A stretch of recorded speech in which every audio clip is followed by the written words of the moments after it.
Tarare est une ville de 11 000 habitants, située entre Roanne et Lyon. C'est une ville qui a une histoire industrielle autour du textile notamment. Et ce textile a permis de développer la ville, a permis les heures de gloire de Tarare. Puis il y a une période un peu compliquée de désindustrialisation et même de paupérisation. Le centre-ville de Tarare était en déprise importante. Beaucoup de commerces étaient fermés, beaucoup de logements vacants. Certaines difficultés sur la qualité des espaces publics, notamment une présence de la voiture assez forte sur ces espaces publics, une voie de transit, la RN7, avec pas mal de circulation, notamment de poids lourds. Il y a un très fort patrimoine industriel sur ce territoire qui était méconnu, mal aimé. L'arrivée de l'A89 en 2013 nous donne maintenant de nouvelles ambitions d'une ville qui, j'en suis sûr, va complètement évoluer. L'enjeu majeur pour la ville, c'est de retrouver une vitalité résidentielle qui va ensuite alimenter par ricochet la vitalité commerciale qui va permettre aux équipements aussi de bien vivre et de développer une vie culturelle et tous les éléments qui sont nécessaires au bien-être dans une ville. En 2014, le partenariat entre la ville et l'agence d'urbanisme de Lyon était déjà bien engagé, puisque du coup l'agence d'urbanisme venait de finaliser le PLU de la ville de Tarare, donc sur un volet réglementaire sur le développement de la ville à long terme. Et donc le plan guide est venu assez naturellement dans cette dynamique-là pour venir plus être sur un travail en matière de programme d'action, venir vraiment ensuite appliquer ces objectifs qui avaient été définis dans le cadre du document d'urbanisme de manière un peu plus opérationnel et phasé dans le temps. Le plan guide, nous l'avons imaginé dès 2014. Il a été réactualisé en 2018-2019, au moment où la ville de Tarare a été retenue dans le dispositif gouvernemental Action au cœur de ville. Moi, je dirais tout simplement que c'est un outil à la décision. C'est un outil qui nous permet de nous projeter dans l'avenir, d'avoir une vision de l'avenir de cette ville.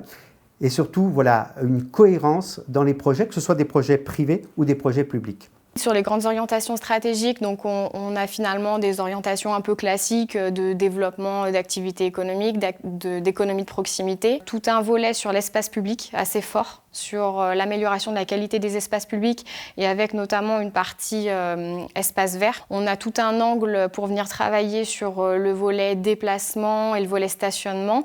Quand on parle de déplacement, on est bien sur tous les modes de déplacement, véhicules, mais aussi tout ce qui est piéton, cyclable.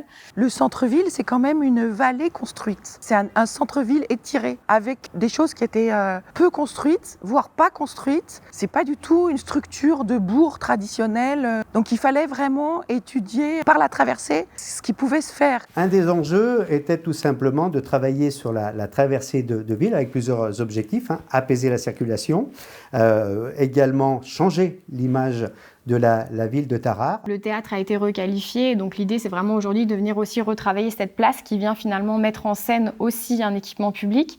On a la place du marché, donc là qui est une place qui, on le voit bien, au cœur de cette activité de commerce de proximité, donc c'est aussi de faciliter notamment les déplacements piétons et l'envie de s'arrêter et de déambuler sur cette place. L'agence d'urbanisme a pu accompagner la ville sur l'animation d'ateliers participatifs. En impliquant chacun, on a pu profiter d'une analyse transversale de chacune des propositions qui étaient faites. Je pense que cette étape-là a été tout à fait nécessaire à l'appropriation du plan guide par chacun. Aujourd'hui, ce plan guide est un document repère pour les équipes techniques comme pour les élus. L'idée, effectivement, c'était d'avoir une acceptation, une culture et des ambitions communes pour la réalisation de ce projet. Je pense que pour faire accepter tous les projets, effectivement, il faut qu'on puisse avoir un niveau d'acceptation, un niveau de concertation suffisant pour que le projet puisse être appréhendé et réalisé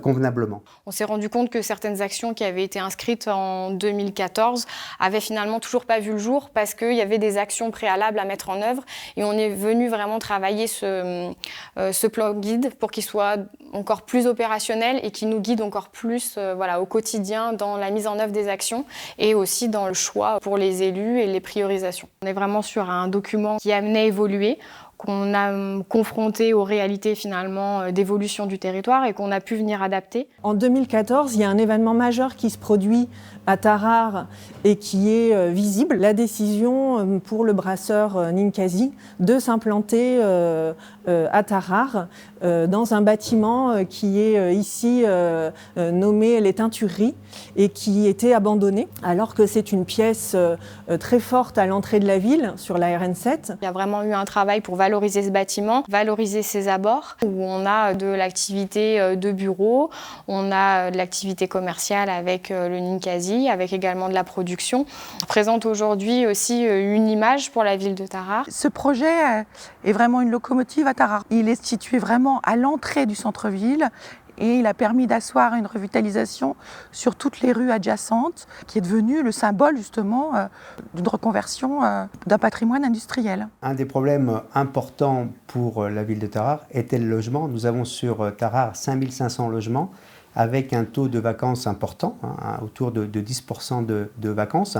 Donc c'est un enjeu, peut-être même l'enjeu prioritaire de la ville. En matière de logement, donc c'est vrai qu'en 2014, on était essentiellement sur des développements liés à la reconstitution de l'offre en matière de logement social. Donc on était essentiellement en dialogue donc, avec les bailleurs sociaux.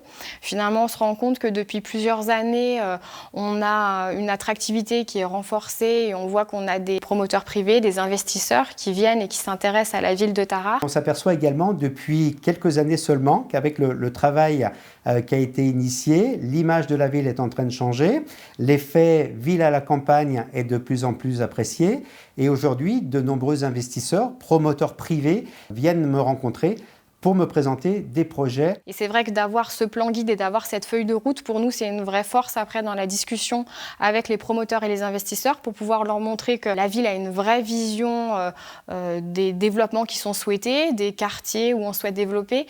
Et c'est aussi rassurant pour ces investisseurs promoteurs de voir que la ville a prévu d'investir sur tel espace public, d'investir sur tel équipement. Action Cœur de Ville, c'est une politique transversale, interministérielle, qui en fait identifie les territoires qui sont justement en déprise. Comment on leur donne une attractivité qui est en complémentarité des métropoles. Tarare a été retenu dans ce dispositif Action Cœur de Ville parmi 222 villes en France.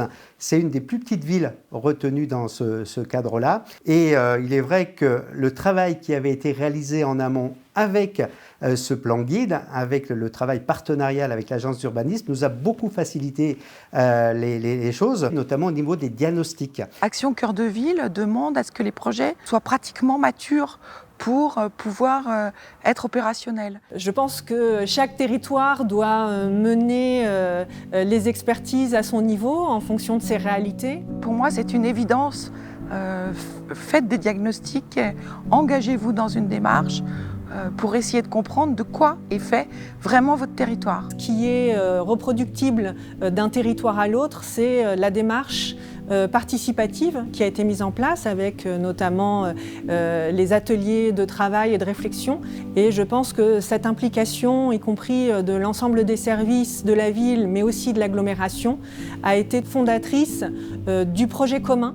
Les professionnels, qu'ils soient architectes urbanistes, paysagistes, vont vous aider à le revaloriser, à asseoir son attractivité sur des choses qui sont les plus puissantes et les plus intrinsèques. Je crois qu'il est absolument nécessaire, même primordial, de pouvoir pour tout projet s'entourer des compétences. Alors, on peut parfois estimer que c'est du temps long, c'est des réunions, c'est beaucoup de travail, beaucoup de concertation, mais je crois qu'au final, c'est peut-être même un accélérateur pour faire réaliser les projets, pour faire aboutir dans les meilleures conditions, en tout cas, l'ensemble de vos projets.